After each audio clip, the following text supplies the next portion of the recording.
ආදරණීය ජීවිතය. අපි නැවතත් ආදරණීය ජීවිතයේ සමගින් මුණ ගැහෙන මේ විශේෂාංගය බොහොම සුවිශේෂී විශේෂාංගයක් බවට පත් වුණ එකට හේතුව තමයි අදට යෙදී තිබෙන ශාරීරික දඬුවම් තහනම් කිරීමේ ජාත්‍යන්තර දිනය වෙනුවෙන් වෙනුන සුවිශේෂී විශේෂාංගයක් තමයි අපි මේ විශේෂාංගය තුලින් ඔබට සමීප කරන්න බලාපොරොත්තු වෙන්නේ. විශේෂාංගයට පැමිණ සිටින්නේ කවුද කියලා හඳුන්වා දෙන්නට ප්‍රථමයෙන් අපි සූදානම් වීඩියෝ දර්ශනයකට යමු වෙන්න. දුවේ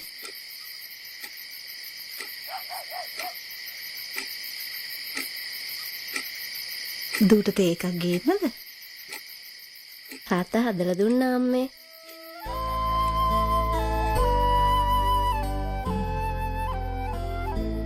ආදරණීය තාත්තේ, ඔබේ කැපවීම දරුවන්ගේ අනාගතය වඩා දීප්තිමත් කරයි. ජාතික ළමා ආරක්ෂක අධිකාරියේ පණිවිඩයකි. ආදරය ලබන්න ලොකු පුංචි ભેදකින් තොරව අපි හැම කෙනෙක්ම කැමතියි. විශේෂයෙන්ම පුංචි දරුවෝ ගැන කතා බහ කරද්දී අපි කියනවා එයාට අසීමිත ආදරය ලබා දෙන්න කියලා.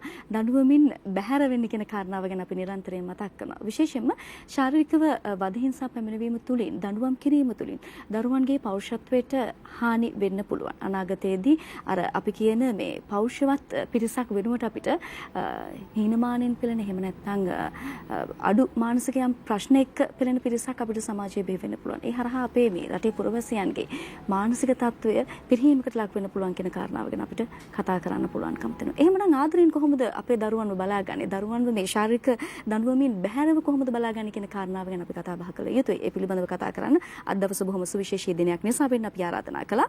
ජාතික ළමා ආරක්ෂණ අධිකාරියේ නීතිය බලාත්මක කිරීම අධ්‍යක්ෂ ජ්‍යෙෂ්ඨ නීතිඥ සජීවනී අබේකෝන් මහත්මියට ආයුබෝවන් ඔබට. ආයුබෝවන්.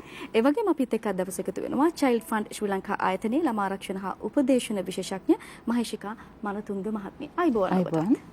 දරුවෝ ගැන කතා බහ කරද්දී අපි විශේෂයෙන්ම දැන් අද දවස ගැන අපිට කතා බහ කරන්න සිද්ධ වෙනවා. අද දවසේත් බොහොම සුවිශේෂී කාර්යයන් බොහොමයක් සිද්ධ වෙනවා. ඔබ දෙදෙනාම එකතු වෙන මේ කාර්යයන් සිද්ධ වෙන එකත් එක්ක මේ ශාරීරික දඬුවම් තහනම් කිරීමේ ජාත්‍යන්තර දිනය වැදගත් වෙන්නේ කියන කාරණාව ගැන අපි කතා කළ යුතුයි.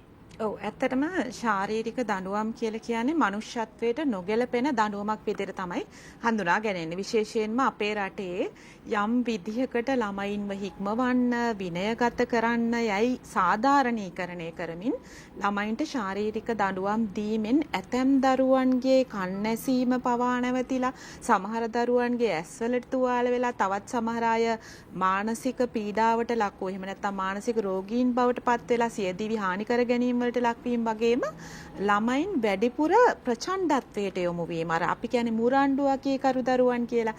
ඒ කියන්නේ දෙමාපියන්, වැඩිහිටියන් තමන්ගේ ආරක්ෂාව සහ රැකවරණය සැලසිය යුතු අය තමුන්ට හිංසාකාරීව එහෙම නැත්නම් තමන්ට ගුටි දීමෙන් නම් හදන්න යන්නේ දරුවා තුල ආක්‍රමණශීලී චර්යා, ඒ වගේම දරුවා තුල ප්‍රචණ්ඩකාරී හැසිරීම් නිර්මාණය වන්නට පුළුවන් බව තමයි මනෝවිද්‍යාඥයන් හඳුනගෙන තියෙන්නේ. ඒ වගේම අපි කවුරුත් මිනිස්සෙන් විදියට කැමති නෑනේ අපේ ශරීරයට පහර දෙනකොට අපිට දැනෙන්නේ හොඳ හැඟීමක් නෙමෙයි. අපිට ගරුත්වය, අපේ ගරුත්වයට හානි වුණා, අපේ අයිතිවාසිකම් කඩ වුණා කියලා අපිට අපිව ගැන යම්කිසි පහත් හැඟීමක් තමයි දැනෙන්නේ. එහෙමනම් සාමාන්‍යයෙන් වැඩිහිටියෙක් පහර දෙනවට කැමති නැත්නම් දරුවන්ුත් අනිවාර්යෙන්ම පහර දෙනවට කැමති නෑ.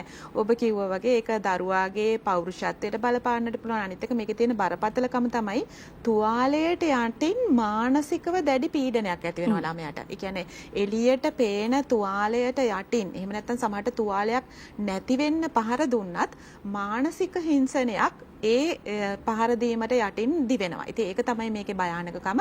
මේක ජාත්‍යන්තර දිනයක් විදිහට අද මුළු ලෝකයේම සමරනවා. ජාතික ළමා ආරක්ෂක අධිකාරිය කියන්නේ 1998 අංක 50 දරන ජාතික ළමා ආරක්ෂක අධිකාරිය පනත ශ්‍රී ලංකා පාර්ලිමේන්තුවෙන් සම්මත කරේ මේ ලංකාවේ ඉන්න ළමයින්ට එරෙහිව සිදුවන සියලු ආකාරයේ හිංසන වළක්වාලීමට අවශ්‍ය පියවර ගන්න. ඉතින් අපිට සහයෝගය ලබා දෙන චයිල්ඩ් ෆන්ඩ් ආයතනය අනුග්‍රහයෙන් තමයි අද දවසේදී මේ වැඩසටහන අපි ආරම්භ කරලා තියෙන්නේ. හොඳයි, ඒකත් එක්ක අපි එහෙනම් කතා කරමු මේ මහේෂිකා මහත්මිය. දැන් ලෝකයේ එක්ක බලනකොට අපේ ලංකාව කොයි වගේ තැනකද මේ සම්බන්ධව තියෙන මොනවද ප්‍රවණතා? ඔව් ඇත්තටම සාරංගි.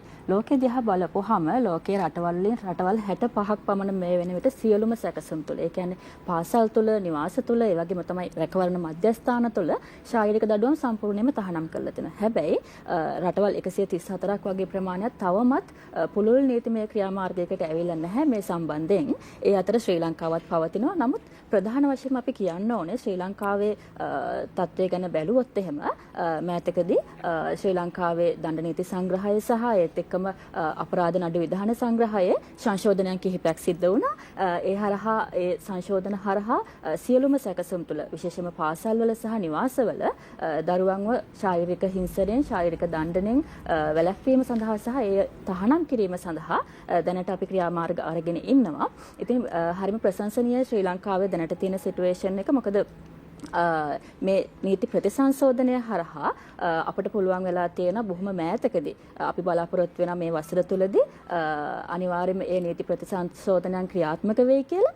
ඒත් එක්කම ප්‍රධානම ගැටලුව වෙන්නේ සාරංගි නීති ප්‍රතිසංශෝධනය මේ විදිහට සිද්ධ වෙනකොට අපිට බිම් මට්ටමේ පවතින ගැටලුවක් තමයි බිම් මට්ටමේ පවතින ගැටලුවක් තමයි ඇත්තටම ගත්තොත් ආකල්ප වෙනස් කිරීම සහ ඒ වගේම භාවිතයන් වෙනස් කිරීම. එතකොට දැනට ලංකාවේ ගත්තොත් එහෙම ශාරීරික දණ්ඩනය සම්බන්ධයෙන් සමාජයේ පවතින සංස්කෘතිකමය පැතිකඩයන්, ඒ වගේම තමයි සමාජයේ පවතින වැරදි ආකල්ප, මෙන්න මේ දේවල් නිසා අපි ගොඩක් ගැටලු වලට මුහුණ දීලා තියෙනවා. ඇත්තටම රාජ්‍ය වන සංවිධානයක් විදිහට වැඩසටහන් කරගෙන යනකොට හරිම උපායශීලීව අපිට කටයුතු කරන්න සිද්ධ වෙලා තියෙනවා. ඉතින් ඒත් එක්කම අපි කැමති කියන්න දැනට ලංකාවේ ගත්තාම අපිට ප්‍රගතියක් තියෙනවා. මේ විදිහේ ප්‍රගතියක් තමයි ඇත්තටම ශාරීරික දණ්ඩනය සම්බන්ධයෙන් පවතින්නේ. මම කැමති නීතිඥතුමියගෙන් දැනගන්න මේ වෙලාවේදී සජීවනි මහත්මිය අපිට පැහැදිලි කරන්න මේ දඬුවම කියන එක. විශේෂයෙන්ම මේ ශාරීරික දඬුවම කියන්නේ මොකක්ද සහ මේ කොහොමද කායිකව මානසිකව දරුවන්ට බලපාන්නේ කියන එක ගැන අපි මේ වෙලාවේ යම්කිසි පණිවිඩයක් දෙන්නත් ඕනේ මම හිතන්නේ. මම හිතන්නේ මම ඒක ප්‍රායෝගික උදාහරණයකින් පැහැදිලි කරන්න. දවසක් ළමාරක්ෂක අධිකාරියට පැමිණිල්ලක් ආවා.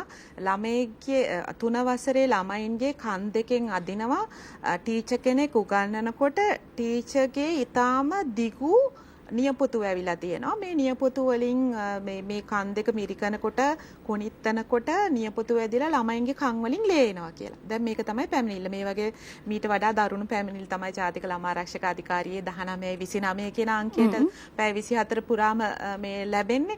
ඉතින් එතකොට දැන් අපි මේ පැමිණිල්ල විමර්ශනය කරන්න ගියාම ඒ ගුරුවරිය කියනවා මේ මං ගුරුවරියෙන් ඇහුවා ඇයි ඔබට උගන්වලා තියෙනව නේද ළමයින්ට ශාරීරික දඩුවම් කරන්න එපාය කියලා මේ ගුරු පුහුණු වීම වලදී. එතකොට ඇය කියනවා අපිට මේ ගහන්න එපා කියලා නම් කියලා තියනවලු. හැබැයි කන් මිරිකන්න එපායි කියලා නැල්ලු. නමුත් දැන් ඔබ අහපු ප්‍රශ්නෙට උත්තරේ තමයි ශාරීරික දණ්ඩනයක් කියන්නේ පහර දීමම නෙමෙයි. සමහරට ඒක කන් මිරිකීම වෙන්න පුළුවන්.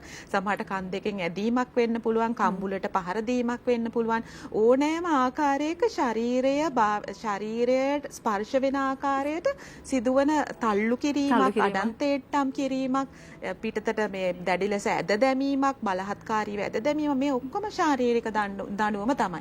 එතකොට සමහර අය මෙන්න මේ විදිහට අර මහේෂිකා දැන් කිව්වා වගේ මේකෙදී කොච්චර නීතිය තිබුණත් සමහර විට ආකල්ප නිසා. දැන් සමහර අය කියනවා මේ ළමයින් අපිත් කුටි කාලා තමයි හැදුනේ. ඉතින් මේ ගහන්න නැතුව ළමයි හදන්න බෑ කියලා. අර මේ කිරි හොද්ද හැඳි ගන්න ඕනේ, ඒ වගේ ළමයි හදන්න ගන්න ඕනේ කියනවනේ. සාම්ප්‍රදායික මතවල ඉන්නවා. ඉතින් නමුත් දැන් මෙහෙමයි මේක මුළු ලෝකෙම පිළිගත් දෙයක්. ළමයින්ට සිදුවන්නේ අවඩක් මිසක් හොඳක් සිද්ධ වෙන්නේ නැහැ මේ ශාරීරික දඬුවමින් කියන එක. මේක ජාත්‍යන්තරයේ සිටම පිළිගන්න දෙයක්. ඒක නිසා තමයි මේ ලෝකයේ විවිධ රටවල් වල මේක විවිධ ප්‍රමාණ වලින් තියෙන නිසා තමයි මේ ශාරීරික ළමයින්ට එරෙහිව ශාරීරික දඬුවම් වලට එරෙහි දිනයක්, ජාත්‍යන්තර දිනයක් කියන දේ ඇති වෙලා තියෙන්නේ. මේක ගෝලීය ප්‍රශ්නයක් විතර හඳුනා ගන්න නිසා. නමුත් දැන් මෙතනදී තව තියෙන ප්‍රශ්නයක් තමයි දෙමව්පියෝ කියනවා ඉතින් අපිට මේ ළමයි ගහන්න නැතුව හදනවා නම් කොහොමද හදන්නේ? දැන් මේකටත් උත්තරයක් දෙන්න එපා. එතකොට ධනාත්මක ශික්ෂණය කියලා දෙයක්වත් මේ ලෝකේ තියෙන බව අදවත් මේ සියත ටීවී බලන අයට අපි කියනවා එහෙම දෙයක්වත් තියෙනවා. මේ ගහලා හදන එක හරිම සාම්ප්‍රදායික යල් පැන ගිය දරුවන්ගේ පෞරුෂත්වයේ මොට කරන ඔවුන් හිතුවක්කාරී හැසිරීම් රටාවකට පොළඹවන යල් පැන ගිය කවුරුත් ප්‍රතික්ෂේප කරන, ඒ කියන්නේ ලංකාවේ සහ ජාත්‍යන්තරයේ පවා ළමයින් හීනමානයට පත් කරන ඒ දඬුවම් ක්‍රමේ දැන් කවුරුත් පිළිගන්නේ නැහැ. කොටින්ම කියතොත් 2005 අංක 23 කියන ශාරීරික දඬුවම් ඉවත් කිරීමේ පනතෙන් මේ අපේ රටේ අපි හිතමු සැකකාරයෙක් විදියට ඉඳලා ඊට පස්සේ එයා වරදකාරයෙක් කියලා ඔප්පුනොත් ඉස්සර පුළුවන් කස පහර දෙන්න ඒ වගේ ශාරීරික දඬුවම් දෙන්න. එතකොට හැබැයි දරුණු අපරාධ සැකකරුවන්ට පවා දැන් ශාරීරික දඬුවම් දෙන්නේ නැහැ. ඒක තමයි මුළු ලෝකයේම ශිෂ්ට සම්පන්න වෙනවායි කියන එකේ අරමුණ වෙලා තියෙන්නේ. ශාරීරික දඬුවම් ශිෂ්ට සම්පන්න නැහැ කිය. එතකොට හැබැයි නඩුව අහලා වරදකරුවෙක් වෙන කෙනෙකුට පවා ශාරීරික දඬුවම් දෙන්නේ නැති වුණාට අපේ ගෙවල් වල අපේ ඉස්කෝලවල අපේ ළමයින් රඳවා තබන ළමා නිවාසවල එහෙමත් නැත්නම් සමහර වෙලාවට පූජ්‍ය ස්ථානවල පවා මේ ශාරීරික දණ්ඩනය කියන එක ක්‍රියාත්මක වෙනවා. ඉතින් කොහොමද මේ ධනාත්මක ශික්ෂණය ඇති කරන්නේ කියලා කාට හරි දැනගන්නට අවශ්‍ය නම් ජාතික ළමා ආරක්ෂක අධිකාරිය National Child Protection Authority කියන වෙබ්සයිට් එකට යන්න. ඒකේ තියෙනවා ශික්ෂා කියලා පොතක් අප්ලෝඩ් කරලා මාධ්‍ය තුරින්ම මේ පොත ඔබට ලබා ගන්නට පුළුවන්. විශේෂයෙන්ම දැන් ඇයි ගහන්නේ කියලා හෙව්වම ළමයි ඉස්කෝලේ වැඩ කරන්නේ, ළමයි මුරණ්ඩුයි, ළමයි ෆෝන් එකට බැහැ වෙලා, ළමයි වීඩියෝ ගේම්ස් ගහනවා, ටීවී එක ඕනෑවට වඩා බලනවා කියන දේ අහන්නේ, යම් යම් පොඩි මේ දඟකාරකම් කරනවා. මේවා කොහොමද ගහන්නේ නැතුව ළමයින්ට කියලා දෙන්නේ කියන කාරණය මේ පොතේ හොඳින්ම සඳහන් කරලා තියෙනවා. ඉතින් මේ පොත කියවන්න දැන් ඉස්සර වගේ නෙමෙයි. අපි අන්තර්ජාලයට එක්ක සම්බන්ධයි, බාල මහලු ළමා ඔය කවුරුත්. ඒ නිසා හැම දෙමව්පියෙක්ම තමන්ගේ දරුවන්ව ගහන්නේ නැතුව හදාගන්නේ කොහොමද, පොසිටිව් ඩිසිප්ලිනරි සිස්ටම් එකක් ක්‍රියාත්මක කරන්නේ කොහොමද කියලා දැනගන්න කැමති නම් ජාතික ළමා ආරක්ෂක අධිකාරියේ වෙබ්සයිට් එකට ගිහිල්ලා මේ ශික්ෂා කියන පොත කියවන්නයි කියලා මම ආරාධනා කරනවා. හොඳයි. ඒකත් එක්ක අපි එහෙමනම් දැන් මහේෂිකා මහත්මියගෙන් දැනගන්න ඕනේ විශේෂයෙන්ම දැන් මේ ළමා ආරක්ෂාව ප්‍රවර්ධනය කරද්දී ඔබේ ආයතනයේ මූලිකත්වය අරගෙන කටයුතු කරනවා. මේකත් එක්කම මේ ඔබේ ආයතනය තුළ සිදුවෙන කාර්යභාරය පිළිබඳව අපිට යම් හැඳින්වීමක් මේ වෙලාවේ ලබා දෙන්න. ඔව් සාරංගි. අතරම Child Fund ශ්‍රී ලංකා ආයතනය දැන් වසර 40ක කාලයක් තිස්සේ ශ්‍රී ලංකාවේ දරුවන් ඒ වගේම තරුණයන් ඒත් එක්කම ප්‍රජාව වෙනුවෙන් වැඩ කටයුතු සිදු කරනවා. ප්‍රධාන වශයෙන් Child Fund ශ්‍රී ලංකා ආයතනය ගැන කතා කරොත් අපි ළමා ආරක්ෂාවට අමතරව සෞඛ්‍ය සහ පෝෂණය, අධ්‍යාපනය, ඒ වගේම තරුණයන්ගේ සහභාගීත්වය, ඒ වගේම විශේෂ අවශ්‍යතා සහිත දරුවන් වෙනුවෙන් වැඩ කිරීම, ඒත් එක්කම ඩිසාස්ටර්ස් වලදී ඒ කියන්නේ ආපදාවලදී කොහොමද අපි මැදිහත් වීම සිදු කරන්නේ සහ ඒත් එක්කම ශාරීරික දණ්ඩනය තුරන් කිරීම සම්බන්ධයෙන් අපි අපේ උද්දේශන ව්‍යාපෘතීන් කරගෙන යනවා.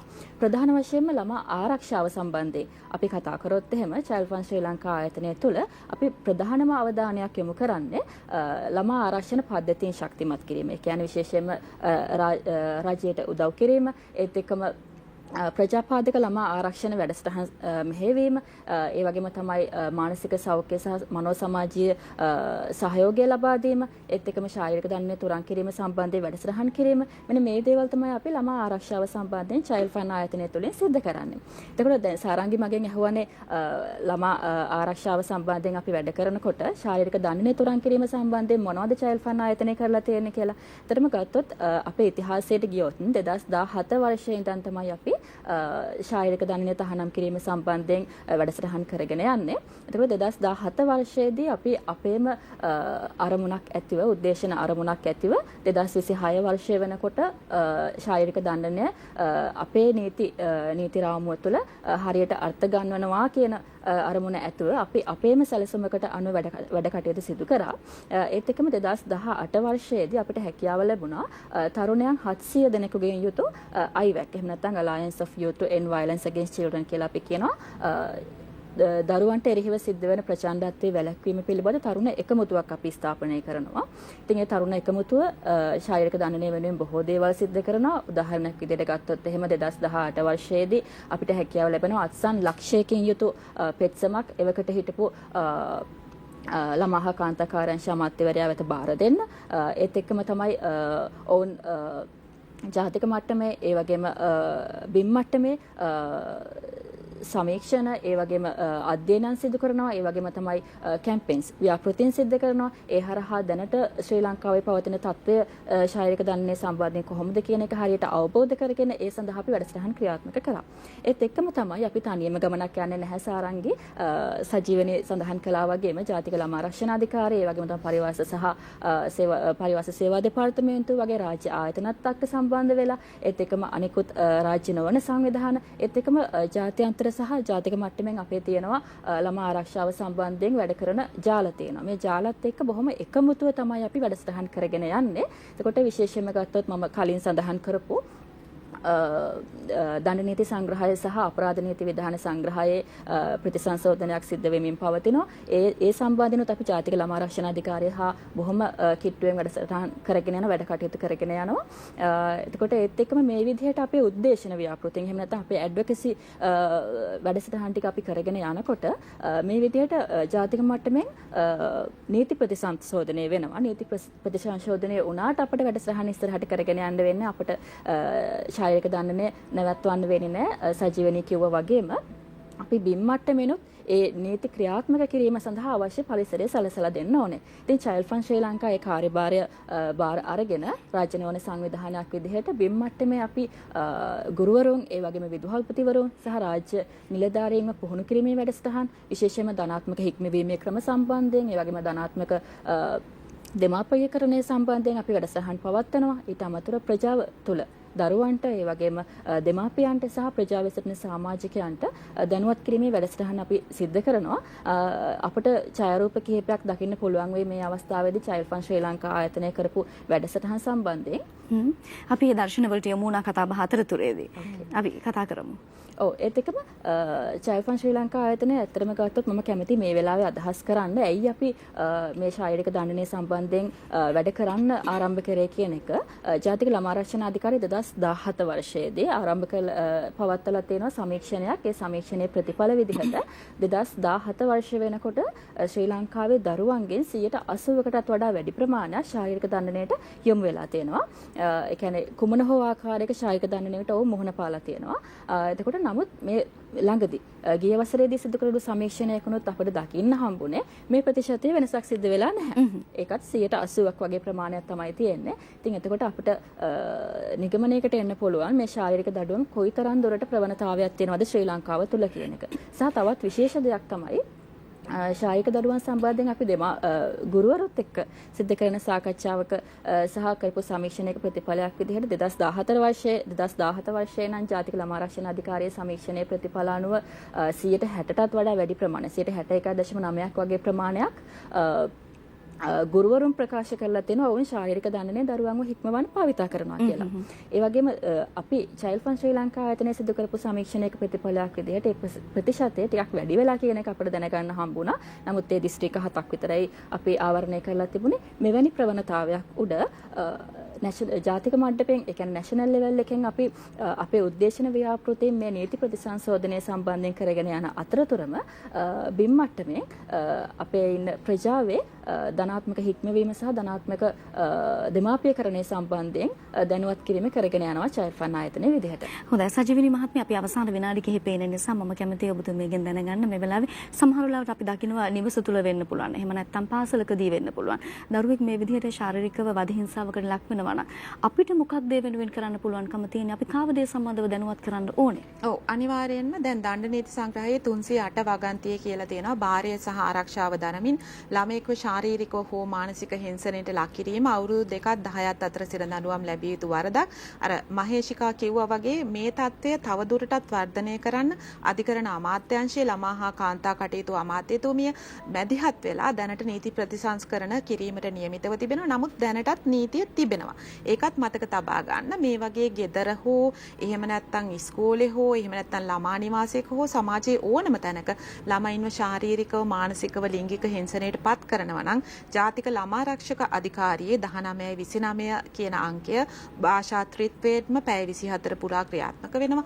දැනුම් දෙන්න පුළුවන්. ඒ වගේම අපේ ප්‍රාදේශීය ළමා ආරක්ෂක නිලධාරීන් සෑම ප්‍රාදේශීය ලේකම් කාර්යාලයකම වගේ සිටිනවා. නමුත් ඒ සඳහා දැනට 50ක පමණ අපිට සේවක හිඟයක් තිබෙනවා. නව ආණ්ඩුව විසින් අපිට දැනට 109 දෙනෙක් නිලධාරීන් බඳව ගන්න අනුමැතිය පළ කරලා තිනවා. මේ අවුරුද්ද තුල ඒ ටික බඳව ගත්තාම මේ නිලධාරී හිඟේ පියව ගන්න පුළුවන් වෙයි. කෙසේ නමුත් දිස්ත්‍රික් ළමා ආරක්ෂක නිලධාරීන් සිටිනවා. ඕන්නව දැනුවත් කරන්නට හැකියාව තියෙනවා. ඒ වගේම අපේ මාධ්‍ය සහ සැලසුම් අංශයෙන් ක්‍රියාත්මක කරනවා ශිෂ්‍ය තානාපති වැඩසටහනක් සහ විශ්වවිද්‍යාල තානාපති වැඩසටහනක්. ඒ කියන්නේ ඉස්කෝලවල ඉන්න ප්‍රිෆෙක්ට්ස්ලාව එහෙම නැත්නම් ශිෂ්‍ය නායකයන්ව මේ ළමා ආරක්ෂාව ගැන පුහුණු කරලා ඔවුන් මගින් පාසල තුල ළමයින්ගේ ආරක්ෂාව තහවුරු කර ගැනීම, ඒ වගේම විශ්වවිද්‍යාල සිසුන් මේ ලංකාවේ තියෙන සියලු රාජ්‍ය විශ්වවිද්‍යාල සම්බන්ධ කරගෙන ඒ අයව ස්වේච්ඡා කණ්ඩායමක් විදිහට පුහුණු කිරීම. ඉතින් ඔබටත් පුළුවන් මේ වැඩසටහන සමග සම්බන්ධ වෙන්න. කිසියම් පාසලක් හෝ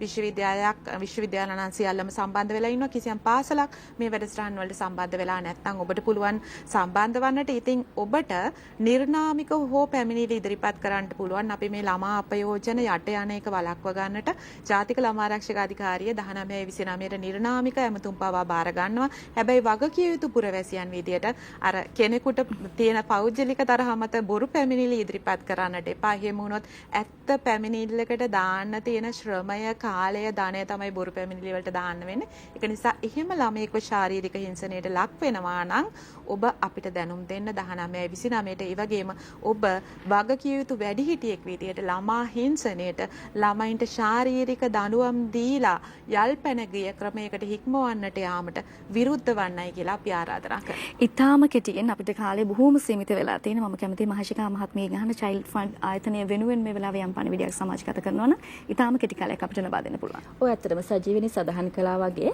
මමත් කැමතියි ඇත්තටම සඳහන් කරන්න මැදිහත් වීම. මැදිහත් වීම ගොඩක් වැදගත් වෙන මේ වගේ අවස්ථාවකදී ඔබ දරුවෙක්ට එරෙහිව සිද්ධ වෙන ප්‍රචණ්ඩත්වයක්, එහෙම නැත්නම් ශාරීරික දණ්ඩනයක් දැක්කොත්, එහෙම නැත්නම් ඔබ දැනටමත් අත්විඳිනවා නම් අනිවාර්යෙන් ඒ වෙනුවෙන් මැදිහත් වෙන්න. ඔබට මැදිහත් වීමට හැකියාවක් නැත්නම් සජීවනි සඳහන් කළා වගේ ඔබට පුළුවන් ඒ උපකාරක සේවා වෙත යොමු වෙන්න. ඒ වගේම ඒ වගේ රාජ්‍ය 1929 ජාතික ළමා ආරක්ෂණ අධිකාරිය දුරකථන අංකය වගේම ඒ වගේම රාජ්‍ය නොවන සංවිධාන, අපි වගේ රාජ්‍ය නොවන සංවිධාන බිම් මට්ටමේ ඉන්නවා. අපිව දැනුවත් කරන්න පුළුවන්. ඒත් එක්කම අර කිව්ව රාජ්‍ය නිලධාරීන් හා සම්බන්ධ වෙන්න පුළුවන්. ඉතින් මේ විදිහට ඔබට පුළුවන් ශාරීරික දණ්ඩනය සම්බන්ධයෙන් දැනුවත් කරලා ඒ අවශ්‍ය වාර්තා කිරීම සිදු කරලා ඒ අවශ්‍ය නීතිමය ක්‍රියාමාර්ග වලට යොමු වෙන්න පුළුවන්. හොඳයි. එහෙමනම් අපි ඔබ දෙදෙනාටම ස්තුතිවන්ත වෙනවා. ජාතික ළමා ආරක්ෂණ අධිකාරියේ නීතිය බලාත්මක කිරීම අධ්‍යක්ෂ ජ්‍යෙෂ්ඨ නීතිඥ සජීවනි අබේකෝන් මහත්මිය, ඒ වගේම චයිල්ඩ් ෆන්ඩ් ශ්‍රී ලංකා ආයතනයේ ළමා ආරක්ෂණ හා උපදේශන විශේෂඥ මහේෂිකා මනුතුංග මහත්මිය කියන දෙදෙනාත් එක්කයි අපි අද දවසේදී මේ ශාරීරික දඬුවම් තහනම් කිරීමේ ජාත්‍යන්තර දිනය වෙනුවෙන් සුවිශේෂී කතා බහක නිරත වෙන්නේ. ස්තුතියි දෙදෙනාටම අපිත් එක්ක එකතු වුණාට. සුබ දවසක්. සුබ දවසක්.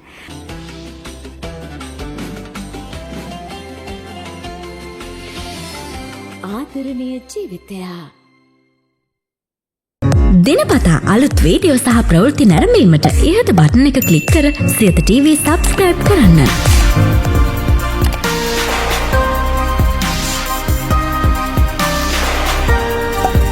අලුත් වීඩියෝ ගැන මුලින්ම දැනගන්න මෙම සීනුව ක්ලික් කරන්න.